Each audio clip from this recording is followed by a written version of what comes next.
लग्नानंतर होईलच प्रेम या मालिकेमध्ये आपल्याला एक नवीन ट्विस्ट आता पाहायला मिळणार आहे.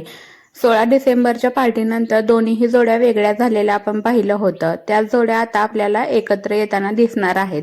पण त्या कशा एकत्र येणार आहेत, दोन्ही जोड्यांमधील वाद जे होते ते कसे मिटणार आहेत, गैरसमज झाले होते ते ते कसे मिटवून घेणार आहेत, हे सगळं आपण या व्हिडिओमधून सविस्तर जाणून घेणार आहोत. तर व्हिडिओला शेवटपर्यंत नक्की बघा.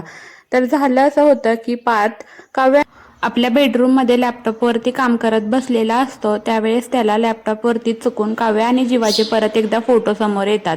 त्यावेळेस त्याला समजतं की आता आपल्याला हे सगळं बसून बोलून मिटवावं लागणार आहे. किती दिवस हे असं चालणार ना.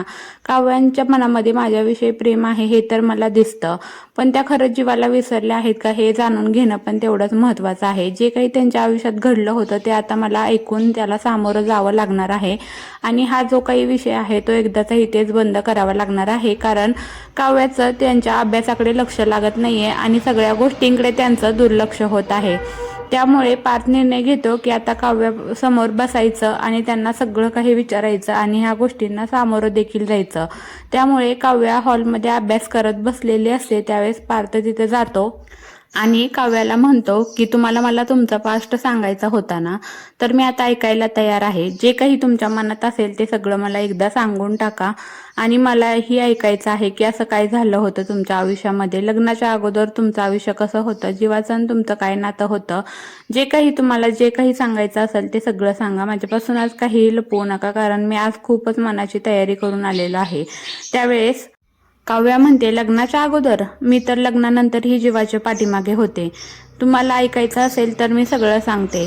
काव्या लग्नानंतर ही जीवाच्या पाठीमागे होती हे ऐकून ना पार्थला धक्का बसतो. हे असं कसं झालं, काव्यांना लग्नानंतर ही जीव आवडत होता आणि मला समजलं कसं नाही. मी आपला वेड्यासारखा त्यांना हे नातं जबरदस्ती टिकवायला लावत होतो. पण ते सगळं सोडून पार्थ म्हणतो, सांगा मी ऐकायला तयार आहे. त्यावेळेस काव्या म्हणते, पार्थ मन घट्ट करून घ्या. आज जे काही आहे ते मी तुम्हाला सगळं सांगणार आहे. माझ्या आयुष्यात जे घडलं होतं ते मी त्यातला एकही गोष्ट तुमच्यापासून मी कधीही लपवून ठेवणार नाहीये आणि जे आहे ते तुम्हाला मन घट्ट करून ऐकावंच लागणार आहे. त्यावेळेस पार्थ मनाची तयारी दाखवतो आणि म्हणतो काव्याला की जे काही आहे ते तुम्ही सांगा. त्यावेळेस काव्या पार्थला म्हणते, तर ठीक आहे. हे झालं होतं सुरू काही वर्षांपासून, म्हणजेच आपल्या लग्नाच्या 1 वर्ष अगोदरपासून.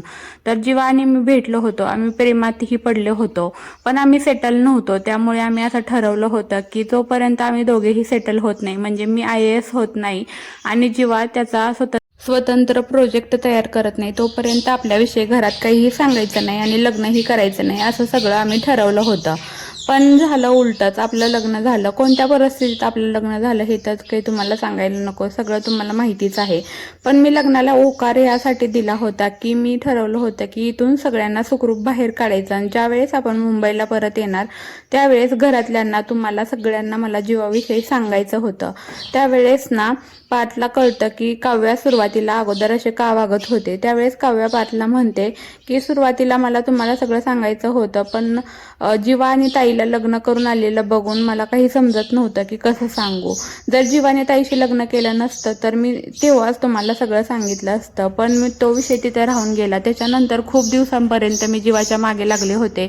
मी त्याला म्हणत होते की तू ताईला डिवोर्स दे आणि मी पार्थला डिवोर्स देते, कारण ना ह्या नात्यामध्ये आपण चौघंही खुश राहणार नाही आहोत, चौघांचंही आयुष्य बर्बाद होणार आहे. पण ह्या गोष्टींसाठी जीवा कधीच तयार नव्हता, त्याला ताईचा हात कधीही सोडायचा नव्हता आणि जे नातं आता लग्नात जे सुरुवातीचं नातं आहे तेच तो ॲक्सेप्ट करत होता आणि त्याने मला हे नातं ॲक्सेप्ट करायला सांगितलं होतं, पण माझ्याच्याने ते शक्य होत नव्हतं. त्यामुळे मी जीवाच्या सतत मागे लागले होते. तेव्हाच त्याने टॅटू देखील जाळून घेतला, कारण मी त्याला धमकी दिली होती की तुझ्या छातीवरच्या टॅटू मी घरातल्यांना दाखवेन आणि सांगेन की तुझं आणि माझं काय नातं होतं. त्यावेळेस ना जीवाने तो टॅटू जाळून टाकला होता आणि त्यानंतर मला समजलं की जीवाच्या मनामध्ये आता माझ्याविषयी कोणतीही जागा नाही किंवा माझ्याविषयी कोणतीही फिलिंग नाही आहे.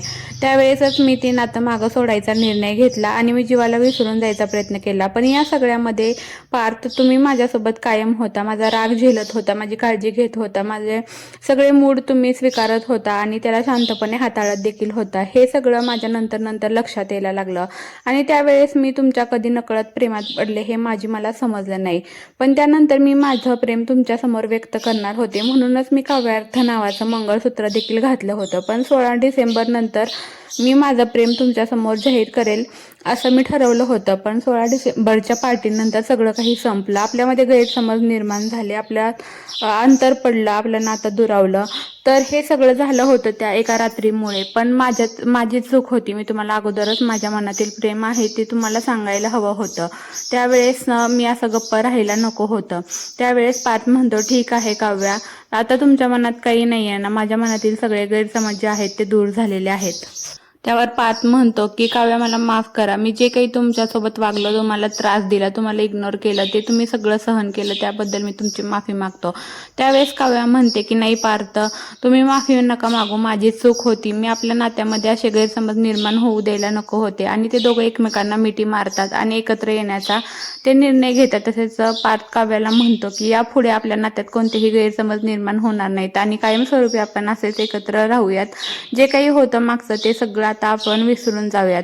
तर हे सगळं त्या दोघांच्या बाबतीत घडलं आणि ते दोघे एकत्र आले. तर दुसरीकडे आता जीवा आणि नंदिनी देखील एकत्र येणार आहेत. ते कसं ते आता आपण सविस्तरपणे जाणून घेऊया. तर दुसरीकडे जीवाने नंदिनीसाठी एक सरप्राईज प्लॅन केलेलं असतं.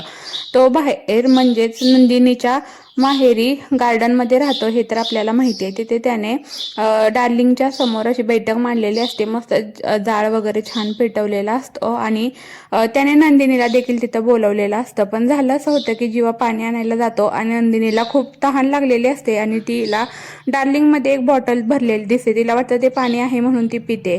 तिला समजत नाही की ती दारू असते आणि ती पूर्ण दारूची बॉटल पिऊन टाकते आणि नंदिनीला दारू चढते.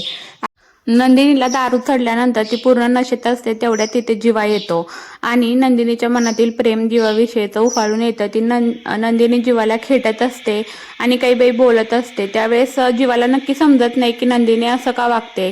त्यावेळेस जीवा बॉटलचा वास घेतो तर त्याला तेथून दारूचा वास येतो आणि नंतर तो नंदिनीच्या जवळ जातो. त्यावेळेस तिला नंदिनीचा देखील दारूचा वास येतो आणि तो नंदिनीला म्हणतो, नंदिनी तू दारू प्यायलीस?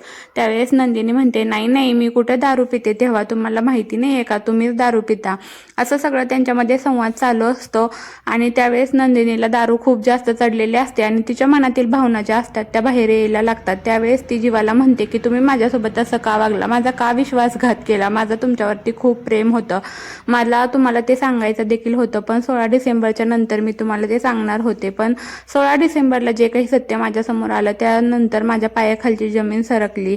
तुम्ही माझ्या आयुष्यात होता तेव्हा मी खूप आनंदी होते. आत्ताही तुम्ही आहात, तुमचं माझ्यावर प्रेम आहे हे मला पावलोपावली जाणवतं. पण तुम्ही केलेला विश्वासघात जो आहे तो मी विसरू शकत नाहीये. असं बोलत असताना नंदिनींना जीवाला खूप खेटत असते. जीवाला कळून चुकतं की ती आत्ता या अवस्थेत नाहीये की तिच्याशी काही बोलावं आणि मी तिच्या जवळ जाणंही योग्य नाही, कारण ती आता नशेत आहे आणि उद्या जेव्हा तिला सगळं आठवेल त्यावेळेस तिला फार वाईट वाटेल की ती नशेत असताना मी तिच्यासोबत असं वागलो. म्हणून तो तिला घरामध्ये सोडायला जात असतो. पण नंदिनी जाऊन बसते डार्लिंगमध्ये आणि ती जीवाला म्हणते तुम्ही पण या. त्यावेळेस जीवा डार्लिंगमध्ये जाऊन बसतो आणि नंदिनी जीवाला म्हणते की जीवा, माझं तुमच्यावरती खूप खूप खूप जास्त प्रेम आहे, पण तुम्ही केलेला विश्वासघात आणि काव्याचं तुम्ही प्रेम होत आहे सगळं माझ्या डोळ्यांसमोरून जात नाही. पण आता असं काही नाही माझ्या मनात आणि तुमच्या मनातही ते नाही हे मला जाणवतंय. तर अशा पद्धतीने दोन्ही जोड्यांमधील गैरसमज जे आहेत ते दूर होताना आपल्याला दिसणार.